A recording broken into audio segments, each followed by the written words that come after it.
Frenchmen trade for furs. Cartier, Champlain and La Salle. Oh, really? The King of France was saying to his admiral. Really, the King of Spain thinks the whole world is his. He is setting up his flag all over these new lands which Columbus has found. True, his admiral answered. Soon there won't be a big enough space left for you to put up that flag of France. Why don't you send Jacques Cartier over there? He is a fine French captain. He knows the sea near these new lands. He has been fishing for cod there. That is a good idea, Admiral. Tell him to find these mysterious cities of China, and tell him to bring back gold too. Soon Jacques Cartier was sailing west.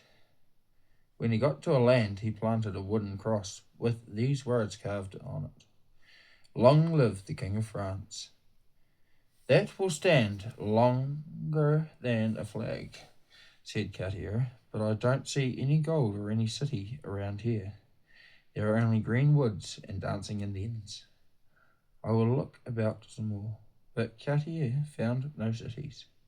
When he sailed back to France, the best thing he had discovered was the beautiful river, the St. Lawrence, in which he called Canada. Let's forget about this land, exclaimed the King of France. It has no gold. It is not China. I hear people call it America.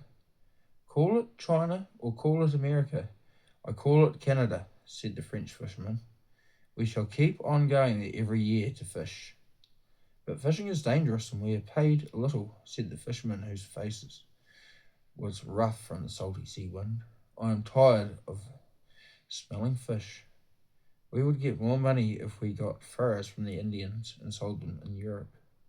We only have to give the Indians axes and knives and beads, and they will bring us beautiful fox and beaver and bear skins.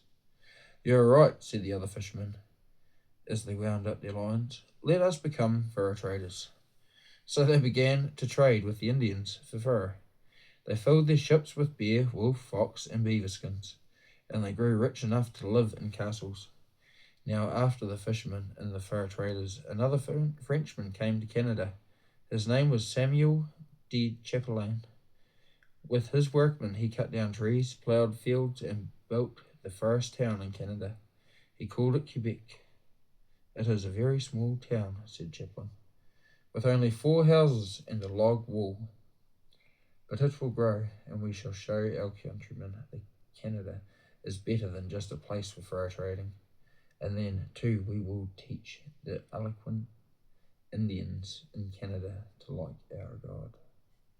Just then the Eloquents were sitting around the campfire in the woods talking about other things.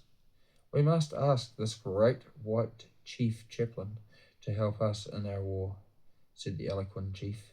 So they sent a messenger to Champlain. Ah, ah, said the Indian warriors to Champlain. Iroquois Indians are bad Indians. Help us fight them, great white chief. I will help you, replied Champlain, and whenever we go I will make maps of the land. So Champlain and 2 Frenchmen put on their armour, and they took their muskets and went with the Eloquents in their birch bark canoes. They swarmed up the river like bees. They sang and yelled. Birds on the shore flew up in fright. Up the St. Lawrence River they paddled. Then up another clear river to the south. After a while they came to a great blue lake with a green mountain around it. Careful, said the eloquent chief. We are in the Iroquois country now. We must hide in the woods by day and paddle by night. Then suddenly one evening the canoes, the Iroquois, appeared in the dark. Here they are, called the eloquents. Here they come, shouted the Iroquois. Let's land and build barricades in the woods. Next morning the Iroquois saw Champlain and his men. What are those pale-faced men with shiny things on their heads? They asked. They must have come down from the sky. What are those queer sticks in their hands? Then Champlain raised his gun and fired. Run, run, the Iroquois shouted. It is a stick that throws lightning. They tumbled over one another in their hurry to flee. The Eloquents danced for joy until they could stand up no longer.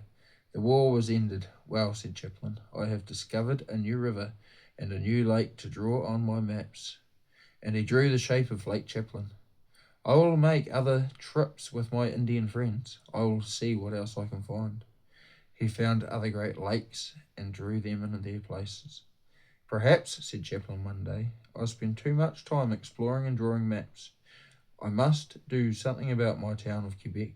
It does not grow fast enough. All the people I bring from France trade with the Indians for furs instead of building houses and ploughing fields. But Governor Champlain, why should we make our homes in this cold country? The Frenchman asked. We want to become rich as fast as we can by selling furs. Then we can go back to France, our homeland.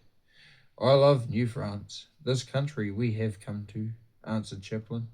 I'll work until I am old to make you love it too as your homeland. But most of the Frenchmen still wanted to trade for furs instead of building homes. One day in Quebec, René La Salle stood on the bank of the St. Lawrence and dreamed of a giant river farther west where trees on the other bank looked no taller than bushes. I want to do something better than working on my farm or trading for furs, he said. I want to find out where the Mississippi goes. I will build a sailboat and sail clear down it. I will take along soldiers and workmen and tools so I can build towns and forts along the banks. Then the flags of France will fly over America all the way from north to south. For all this, René La Salle needed money, so he borrowed because he was not rich. With his soldiers, he went west near the Mississippi River. He put up a fort, then he built a sailboat and was ready. I hear that the tools and the workmen I wanted have come from France, he said to his sailors. I am going back to Quebec to bring them. On the St. Lawrence River, as he was going back to Quebec, La Salle met someone who said, The ship that was bringing your tools has sunk. Your workmen have gone back to France. Then, answered La Salle, I will sell my farm and buy other tools and hire other workmen. Oh, but the people who lent you money have sold your farm. Then I still have my many furs, and the Indians are bringing me in their canoes. But don't you know? Your furs are at the bottom of the river. Those canoes have sunk. Just then, two men with ragged and muddy deerskin coats came running up to La Salle. We come from the fort that you built near Mississippi, they said. Your soldiers have pulled it down. They have left your ship to rot in the woods. Things are very hard for me, said La Salle, but never mind, we will go down the Mississippi in canoes. I will build towns and forts later. Then La Salle turned west again, back across the Great Lakes. He went, and on through the long woods. Finally, one cold winter day with a few soldiers, some Indians and a priest, he came to the Mississippi. They all got into canoes. Down the great river they paddled, past the black leafless trees on the banks, which looked like giant whisk brooms turned up toward the grey sky, past buffalo and deer drinking at the edge of the water, past Indian villages from which there sometimes came the rumbling of war drums. The Mississippi grew broader and broader, the weather grew warmer. The trees have leaves and even flowers on them here, said the priest. The sun is warm enough now to make flowers bloom, answered the soldier, but it also makes paddling harder. Look, cried an Indian, there is a sleepy alligator. He looks as dead as an old log, and they paddled on it in a rushing current. We must be near the sea, said La Salle one morning. Taste the water, it is salty. And indeed, the sea was not far away. Suddenly, around the last bend, there it was, all blue in the sun. The shining ripples looked like thousands of jumping fish. It is the Gulf of Mexico where the Spaniards sail, cried La Salle, and the soldiers shouted for joy at the sight of the sea. It seemed as good as when the sailors with Columbus first saw land, they said. By the river mouth, La Salle planted the flag of France and a cross on which they carved Louis, King of France. La Salle pulled out his sword and said, All the country where the Mississippi flows belongs to King Louis of France. I name it after him, Louisiana. They stood for a while looking at the sea and talking of new land that now belonged to their king. Now we must paddle up the Mississippi back to Quebec, said La Salle.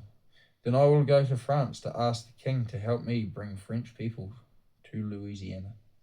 When the king of France received La Salle in his fine palace, he said, I am pleased with what you have done. I will give you 4 ships with soldiers and farmers and tools.